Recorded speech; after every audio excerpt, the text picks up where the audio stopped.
జై భీమ్.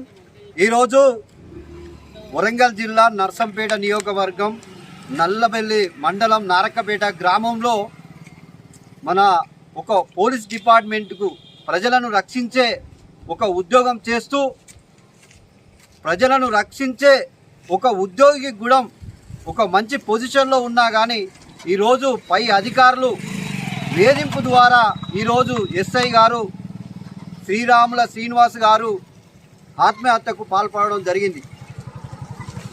ఒక్కసారి ఆలోచించండి సమాజమా, భారతదేశంలో ఉన్న ప్రజలారా, మనం ఏ కాలంలో ఉన్నాం, ఎంతకాలమని ఈ వివక్షతకు గురవుదాం, ఎంతకాలమని ఏ పొజిషన్లో ఉన్నా, ఎంత చదువుకున్నా, రాత్రింబవళ్ళు చదువుకొని ఎంతో కష్టపడి ఉద్యోగం సంపాదించుకున్నా కానీ, వాళ్ళు ఎంత ఉన్నతమైన పొజిషన్లో ఉన్నా కానీ ఒక దళితుడు అనే కారణం మీద, ఇంకో ఆయన కారణం మీద ఈ రోజున మనల వివక్షకు గురి చేసి, వేధింపులకు గురి చేసి మనల బాధిస్తుంటూ వివక్షకు గురవుతున్నాం.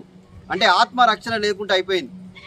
అంటే ఒక్కసారి మనం ఏ కాలంలో ఉన్నాం, వెనుకటి కాలం నుంచి రాజ్యాంగం వచ్చినా, రాజ్యాంగం ఇంప్లిమెంట్ అయ్యి 75-76 సంవత్సరాలు అయినప్పటికి కూడా ఈ రోజు కూడా ఉద్యోగం చేస్తున్న ఉన్నతమైన ఉద్యోగంలో కూడా ఈ వివక్ష కొనసాగుతుంది.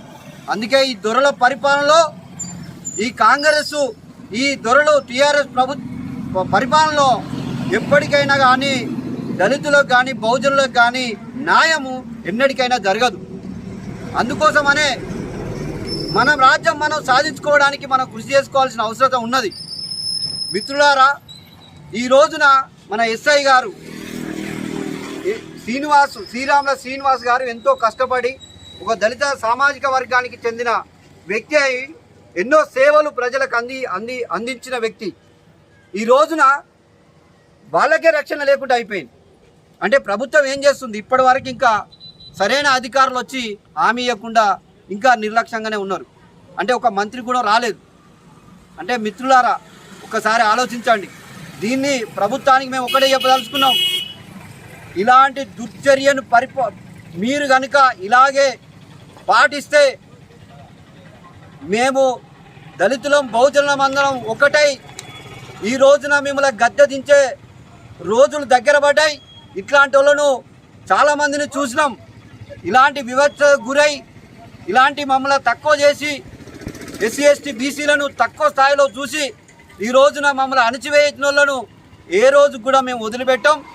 మేము కూడా చైతన్యవంతం అవుతున్నాం. ఈరోజు మీ ఆటలు సాగుతున్నాయి కావచ్చు, రాబోయే కాలంలో మేము మరలా మీకు అదేవిధంగా చూపించే ప్రయత్నాన్ని మీరు తీసుకొచ్చుకోవద్దు. అందుకే బాబాసాహెబ్ అంబేద్కర్ రాజ్యాంగం రచించి అందరు ఈక్వాలిటీని ఇచ్చిండు, అంటే మీ పద్ధతులను మార్చుకోమని.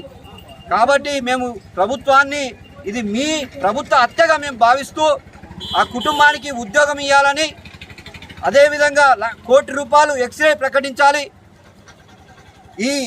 దీనికి కారణమైనటువంటి పై అధికారులమైన తక్షణమే శిక్షించాలని, వాళ్ళపై చర్య తీసుకోవాలని తెలియజేస్తూ, ఈ కుటుంబానికి ప్రగాఢ సానుభూతి తెలియజేస్తూ, ఈ కుటుంబానికి ప్రకృతి మనోధైర్యాన్ని నింపి వారి కుటుంబాన్ని ఆదుకోవాల్సిందిగా, ప్రభుత్వం ఆదుకోవాల్సిందిగా, వారికి మనోధైర్యం కావాల్సిందిగా కోరుకుంటూ జై భీమ్, జై భారత్.